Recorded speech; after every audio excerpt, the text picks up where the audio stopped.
අභ්‍යවකාශ තරංගයක් කිව්වම ඔළුවට එන්නෙම රටවල් අතර තිබ්බ සීතල යුද්ධයේ කාලේ නේද?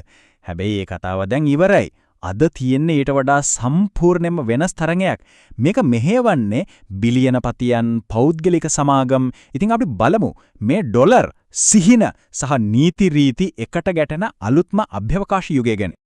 හොඳයි. අපි මේ කතාවේ පැති කිහිපයක් දිගේ පොඩ්ඩක් ඇවිදලා බලමු. මුලින්ම අපි හැමෝම දකින අභ්‍යවකාශ සිහිනය. ඊට පස්සේ ඒ සිහිනයට ඇතුල් වෙන්න යන මිල කොච්චරද? මේ හැමදේම පාලනය කරන නීති මොනවද? ඇයි මේ ක්ෂේත්‍රයේ එකපාරටම මෙච්චර වේගෙන් දියුණු වෙන්නේ? අවසානයේදී අපි බලමු මේ ගමන ඇත්තටම යන්නේ කොයිබටද කියලා. හැම දෙයක්ම පටන් ගන්නෙ සිහිනයකින්නේ.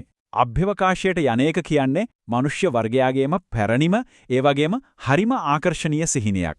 ඒ සිහිනයට කොයි වගේ මිලක් ගෙවන්න වෙලා තියෙනවද? හිතලා බලන්න පොඩි කාලේ අහස දිහා තරු දිහා බලාගෙන අභ්‍යවකාශයට යන්න අපි කවුරුත් කොච්චර හීන දකින්න නැත්ද? ඒක ඇත්තටම අපේ පොදු හීනයක්. හැබැයි ඒ හීනයයි ඇත්ත ලෝකයයි අතර තියෙන පරතරය ඒක ඇත්තටම කොච්චර ලොකුද?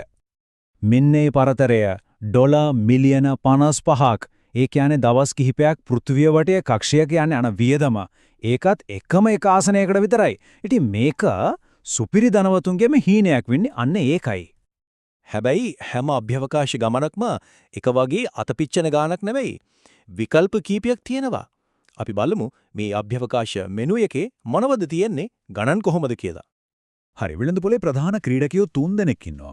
වර්ජින් ගැලැක්ටික් ඩොලර් 4,50,000කට මිනිත්තු කීපයක බර රහිත අත්දැකීමක් දෙනවා. ඊට ටිකක් එහාට බ්ලූ ඔරිජින් අභ්‍යවකාශයේ නිල සීමාවම පන්නලා පහුවෙන ගමනක් ඩොලර් ලක්ෂ 3ක් වගේ මුදලකට ලබා දෙනවා. හැබැයි ඉතින් නියම ගගනගාමී අත්දැකීමක් ඕන නම් ඒ කියන්නේ දවස් ගාණක් කක්ෂයේ ඉන්න. ඒක SpaceX ලබා දෙන්නේ ඩොලර් මිලියන 55කටත් වඩා වැඩි මුදලකට. ඉතින් මේ අත්දැකීම් දෙක අතර ලොකු වෙනසක් තියෙනවා. උපකක්ෂීය ගමනක් කියන්නේ හරියට අපි ගලක් උඩට විසික් කරලා ඒක ආපහු බිමට වැටෙනා වගේ වැඩක්. අභ්‍යවකාශීය මායිමට ගිහින් ආපහු එනවා. ඒකෙන් ලැබෙන්නේ මිනිත්තු කීපයක බලරහිත බවක් විතරයි. හැබැයි කක්ෂීය ගමනක් කියන්නේ ඒක සම්පූර්ණයෙන්ම වෙනස්.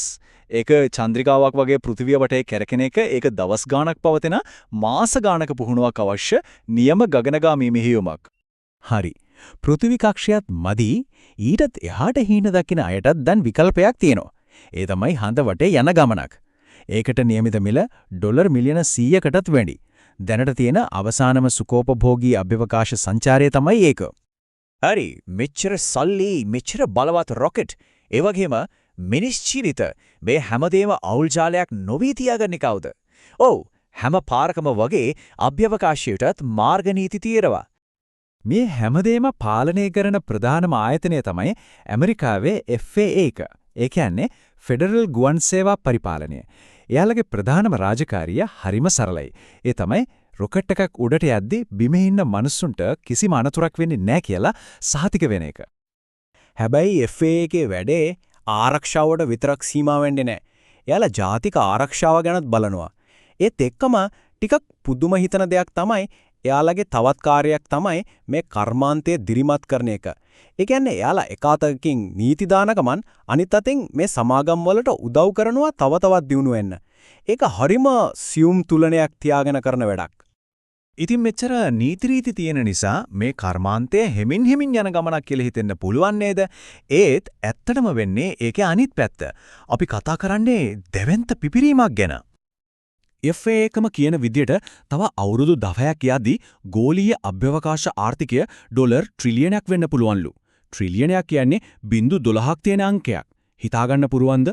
ඉතින් මේක තවත් පොඩි කර්මාන්තයක් නෙවෙයි. මේක ගෝලීය ආර්ථිකයේ දෙවන්තයක් වෙන්න යන ගමනක්. මේ වර්ධනයේ වේගය තේරුම් ගන්න මේ සංඛ්‍යාව අහන්න.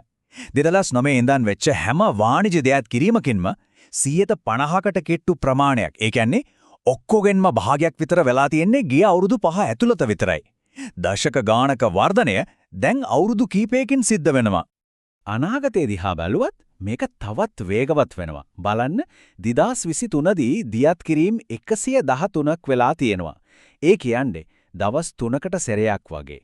හැබැයි 2028 වෙද්දී FAA එකේ ඉහළම පුරෝකථනයට අනුව ඒ ගණන 338ක් දක්වා යන්න පුළුවන්. ඒ කියන්නේ දවසකට එකක් ගානේ වගේ රොකට් එකක් අභ්‍යවකාශයට යනවා. ඉතින් ඇයි එකපාරටම මේ වගේ පිපිරීමක්? හේතු කීපයක් එකට එකතු වෙලා තියෙන්නේ. එකක් තමයි නැවත පාවිච්චි කරන්න පුළුවන් රොකට් නිසා වියදම නාටකාකාරව අඩු වෙලා තියෙන එක. ඊළඟට ස්ටාර්ලින්ක් වගේ චන්ද්‍රිකා අන්තර්ජාල සේවාවලට ලෝකෙ පුරාම තියෙන ඉල්ලුම. මේ ඔක්කොටම උඩින් අභ්‍යවකාශ සංචාරක ව්‍යාපාරයත් මේකට ලොකු තල්ලුවක් දෙනවා. හොඳයි මේ දැවන්ත වර්ධනය අපිව ගෙනියන්නේ කොහාටද? මේ වේගවත් ගමනේ මීළඟ නැවතුම මොකක් වෙයිද? අපි පොඩ්ඩක් අනාගතයේ දිහාට බිලා බලමු. අනාගතය ඇත්තටම විද්‍යා ප්‍රබන්ධයක් වගේ. හිතන්නකෝ හෝටල් වගේ පෞද්ගලික අභ්‍යවකාශ මධ්‍යස්ථාන සඳට බඩු ඩිලිවර් කරන සමාගම් කක්ෂයේදී කෙඩිච්ච චන්ද්‍රිකා හදන්න අභ්‍යවකාශ මෙකැනික්වරු. ඊටත් වඩා ලන්ඩන් වල ඉඳන් නිව්යෝක් වලට පෑකින් යන්න පුළුවන් රොකට් ගමන්. මේවා දැන් හීන නෙවෙයි. මේවා දැනටමත් නීතිමය අනුමැතියට ඉදිරිපත් වෙලා තියෙන ඇත්තම ව්‍යාකෘති. හැබැයි මේ හැමදේම අතරේ හොඳ ආරංචියකුත් තියෙනවා. තාක්ෂණය දියුණු වෙද්දී තරංගය වැඩි වෙද්දී මිල ගණන් පහළ බහිනවා. විශේෂඥයන් විශ්වාස කරන විදිහට තව දශකයක් ඇතුළත අර අපි මුලින් කතා කරපු මිනිත්තු කීපයක උපකක්ෂීය ගමනක මිල ඩොලර් ලක්ෂයක් වගේ ගාණකට අඩු වෙන්න පුළුවන්. ඒක තවමත් ලොකු ගාණක් තමයි. ඒත් මිලියන ගණන් එක්ක බලද්දී ඒක ලොකු ප්‍රගතියක් නේද? ඉතින් අවසාන ප්‍රශ්නේ මේකයි. අභ්‍යවකාශයේ සදහටම සුපිරි ධනවතුන්ගේ ක්‍රීඩා පිටියක් විදිහටම පවතීවිද? එහෙම නැත්නම් තාක්ෂණයේ දියුණුවත් එක්ක කවදා හරි දවසක අපි හැමෝටම තරු දිහාට යන්න තියෙන හීනය ඇත්තක් කරගන්න අවස්ථාවක් ලැබෙවිද? ඒකට උත්තරේ තාමත් ලියවෙමින් පවතිනවා.